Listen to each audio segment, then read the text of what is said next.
Les dirigeants de l'Union européenne ont exprimé leur soutien à la Cour pénale internationale. Plusieurs hauts responsables de cette institution sont ciblés par de nouvelles sanctions américaines. Une frappe de drone russe sur un minibus à Kherson, dans le sud de l'Ukraine, a fait 4 morts et plusieurs blessés ce mercredi.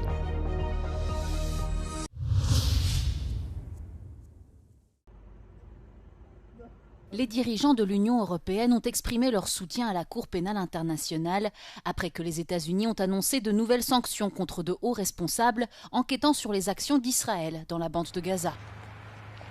Dans un communiqué commun, la présidente de la Commission européenne Ursula von der Leyen et le président du Conseil Antonio Costa ont rappelé que la CPI contribuait à rendre justice aux victimes des crimes les plus horribles du monde. Ils ont ajouté que pour mener à bien cette mission essentielle, ces juges et ces fonctionnaires doivent pouvoir agir en toute indépendance et sans pression extérieure. Cette déclaration fait suite à l'annonce par le secrétaire d'État américain Marco Rubio de sanctionner la présidente de la Cour pénale internationale, la japonaise Tomoko Akane, ainsi que l'avocat sénégalais Abdoulaye Seye. Ces hauts responsables ont été chargés d'enquêter sur les crimes de guerre qui auraient été commis par Israël lors de ses opérations militaires lancées dans la bande de Gaza depuis octobre 2023. Moscou continue d'inonder le ciel ukrainien. Cette nuit, la Russie a lancé 2 missiles balistiques et 65 drones, dont 56 ont été détruits.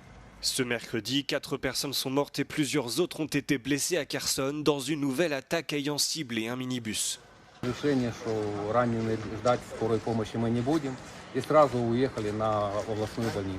Dans l'oblast de Kherson, toujours, une femme est également décédée, sa voiture ayant aussi été touchée par un drone.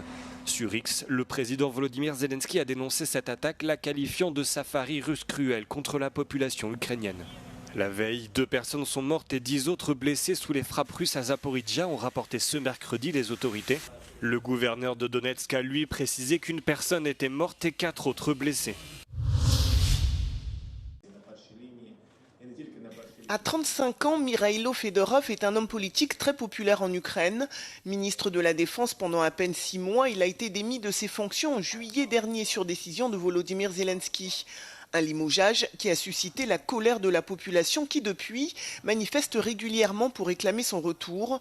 De son côté, l'ancien ministre, lui, réclame la tenue d'élections présidentielles malgré la guerre. Демократія не може бути заручницею Росії. Ми воюємо саме тому, що хочемо залишитися вільною європейською державою. Тому ми повинні знайти законний, безпечний і реалістичний механізм, який дозволить Україні відновити повноцінний демократичний процес навіть за умов тривалої війни. Depuis 2022, l'Ukraine est sous le coup d'une loi martiale, une situation qui a permis à Volodymyr Zelensky de rester au pouvoir après 2024, année de l'expiration de son mandat. Mais l'ex-ministre assure que des élections sont possibles. Це складно. Потрібно забезпечити право голосу військових, мільйонів українців за кордоном, людей у прифронтових регіонах. Потрібно забезпечити безпеку виборчого процесу, незалежність інституцій і довіру до результату.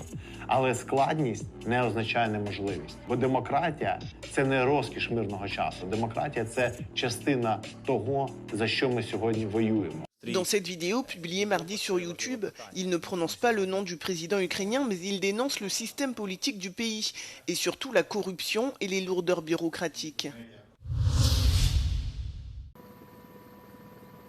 Un ressortissant ukrainien soupçonné d'être impliqué dans les explosions survenues en septembre 2022 sur les gazoducs Nord Stream a été arrêté ce mercredi en Croatie.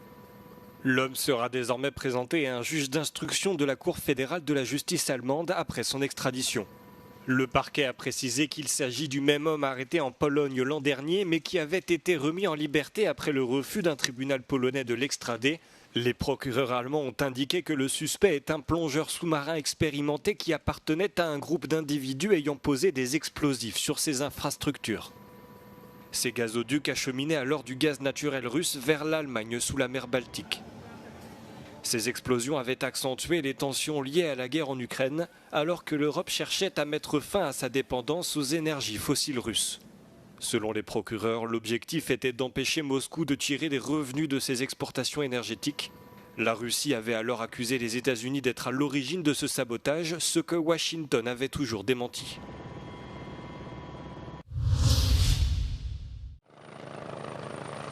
À bord de cet hélicoptère, le président de la Lettonie. Ce dernier est en déplacement dans le sud du pays, près de la sensible frontière avec le Bélarus, une zone qui fait face à des menaces sécuritaires en tout genre. I'm standing here in Latvia with Belarus being just on my side.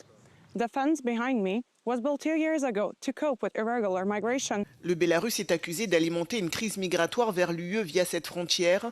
Alors le timing de cette visite présidentielle n'est pas anodin. Partly this is because Latvia had 5 elections in October. That's number one. And of course, then it's really important somehow to show that we are not able to cope with the pressure.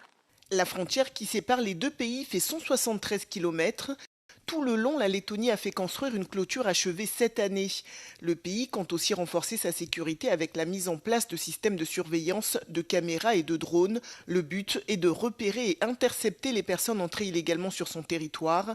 Il y a quelques jours, un tunnel servant au passage de migrants a été découvert par les autorités lettonnes. Also testing of our capabilities, testing of our resolve, and trying to find weak spots. Et avec la guerre en Ukraine, le pays balte, qui partage aussi une frontière avec la Russie, est inquiet. Il y a quelques jours à peine, des avions de l'OTAN ont abattu un drone dans l'espace aérien de la Lettonie. These blocks, all these fortification materials would help us to enable this terrain. Pour faire face à ces menaces de Moscou et de Minsk, Riga s'organise notamment avec l'aide de matériel de fortification. Are you expecting more hybrid threats from Russia and Belarus? I think we are much better prepared, but we never can rule out anything.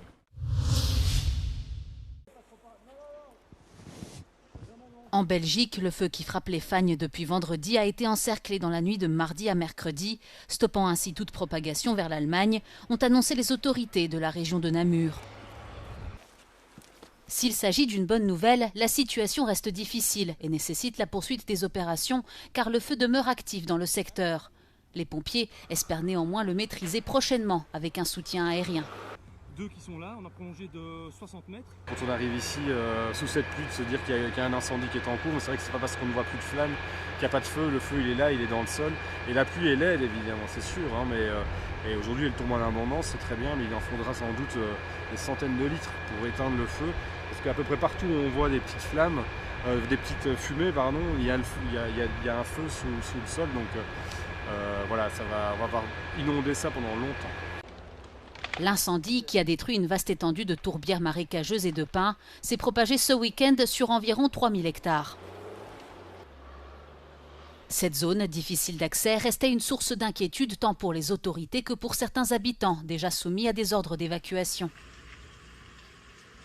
Il faisait derrière la maison presque plus à respirer. Et bon, on est resté le plus possible à l'intérieur parce que j'aurais pas su rester dehors. J'ai déjà des problèmes un peu respiratoires.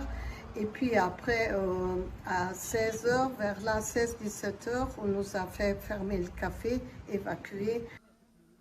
D'autres pays européens comme la France, la Grèce, le Portugal et l'Espagne ont également été ravagés par des semaines d'incendies dévastateurs, attisés par la sécheresse et un été caniculaire sans précédent.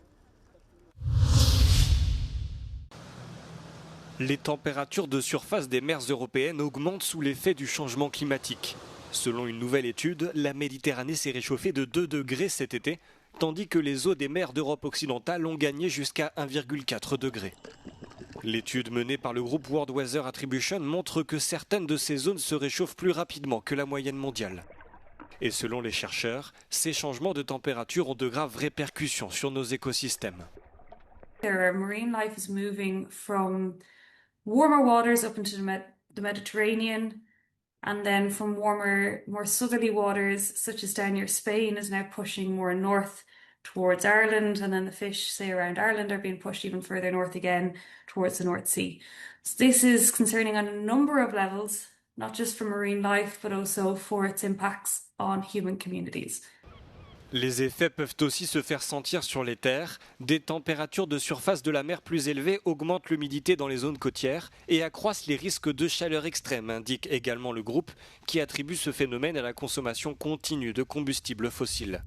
De son côté, l'Observatoire du réchauffement climatique de l'Union européenne souligne que les océans du monde entier ont atteint en juillet des températures records pour le 2e mois consécutif.